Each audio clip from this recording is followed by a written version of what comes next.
నమస్తే, welcome to RTV. నేను చంద్రశేఖర్.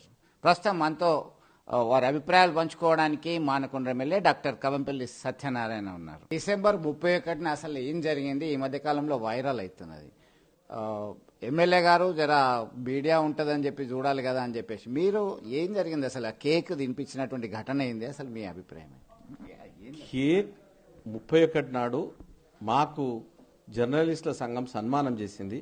అక్కడి నుండి నేరుగా వచ్చి మాట్లాడి 10 సంవత్సరాల తర్వాత మనకు అధికారం వచ్చింది అన్న సంతోషంలో కేక్ కట్ చేయడం జరిగింది.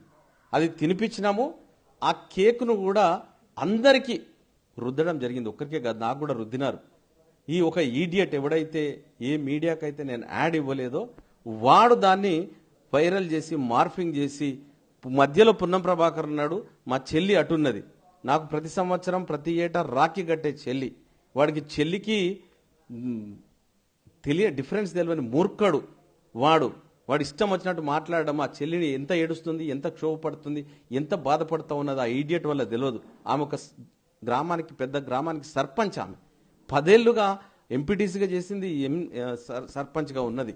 అటువంటిది పట్టుకొని వాడు ఇట్లా అట్లా అని రకరకాలుగా కూస్తా ఉన్నాడు. ఇదంతా కూడా టీఆర్ఎస్ వాళ్ళు వెనుక ఉండి రసమై బాలకిషన్ నేను ప్రతిసారి తిట్టేది, అరే రాసలీల రసమయ్యరా అని, రాసలీలకు ప్రసిద్ధి చెందినోడు రసమయ్య అని. వాడికి నేను తీయాలనుకుంటే వాడు మలేషియా పోయిన రికార్డు ఉన్నది, నా దగ్గర టికెట్ ఉన్నది, వాడు దుబాయ్ పోయిన టికెట్లు ఉన్నాయి, వాడు ఎక్కడ మన గోవాలో సినిమా హీరోయిన్లతో పోయిన టికెట్ హోటల్స్ ఉన్నాయి, ఇవన్నీ కూడా నేను బయట పెట్టగలను. కానీ నేను సభ్యత సంస్కారం ఉన్నోని కాబట్టి గా చిల్లరోని గురించి ఏం మాట్లాడాలని నేను మాట్లాడలే. వాడిదంతా చేసినాడు. ఈరోజు తప్పకుండా వాడు స్థానికేతరుడు, వానికి ఇక్కడే దిక్కు దివానం లేదు. వాడు నా చేత ఏ విధంగా ఓడిపోయినాడో అదేవిధంగా ఇక్కడ నుండి పంపించడం జరుగుతుంది. తప్పకుండా వానికి రాబోయే రోజుల లోపల విడిచిపెట్టి సిద్దిపేట పారిపోయేదాకా నేను వదలనని చెప్తా ఉన్నా. ఒక చెల్లి, అరే విధవ, ఒక బంగారాన్ని బండ పగలగొట్టినంత మాత్రాన బంగారం విలువ తగ్గదు, బండ విలువ పెరగదు. నేను 20 ఏళ్లుగా రాజకీయ జీవితంలో ఉన్నా, ఒక్క మచ్చ కూడా లేదు నాకు. ఒక తిరుగుబోతున్నానో, ఒక తాగుబోతున్నానో, లేకపోతే ఏదో ఒక చిన్న కూడా మచ్చలేదు. అదే మచ్చ లేకుండానే జీవిస్తా. మచ్చలేని నాయకుని నేను. ఒక్కటన్నా ప్రూవ్ చేయి నువ్వు, నీకు దమ్ముంటే, ధైర్యం ఉంటే. ఇగో ఇక్కడ ఇట్లా చేసినాడు కవంపల్లి సత్యనారాయణ, ప్రూవ్ చేయి. రాజకీయాల నుంచే తప్పుకుంటా నేను ఛాలెంజ్ చేసి చెప్తున్నా. కానీ పిచ్చి పిచ్చి ప్రేలాపనలు చేసి ఒక అమాయక అమ్మాయిని, వాళ్ళ భర్త కూడా నా పక్కనే ఉన్నాడు. ఆ రోజు మేము అందరం కలిసి ఉండేవాళ్ళం. ఎప్పుడు వాళ్ళు మా ఇంటికి వస్తాడు, నేను వాళ్ళ ఇంటికి వెళ్తాను. ఒక చెల్లి, నా స్వంత తోడబుట్టిన చెల్లి కన్నా కూడా ఎక్కువ. అటువంటి ఆమెను పట్టుకుని నానా రకాలుగా బీభత్సంగా వైరల్ చేస్తే ఏమొచ్చిందో వాళ్ళకి, ఆ శునకానందానికి. నేను అందురించే ఇప్పుడు కేసు కూడా పెట్టదలుచుకున్నా, డిఫమేషన్ కేసు వేస్తున్నా. ఆల్రెడీ సిపికి చెప్పాను, కేసు బుక్ చేస్తా ఉన్నాడు.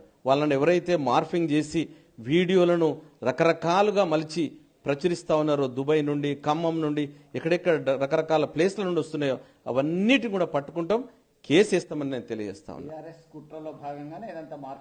ఎస్, రసమయ్య గాడు బీఆర్ఎస్ కుట్రలో భాగంగా ఈ వెధవలు, వాడు చెన్నయ్యోడు, వాడు చేసినటువంటి కథ ఇదంతా బయటకు తీస్తాం.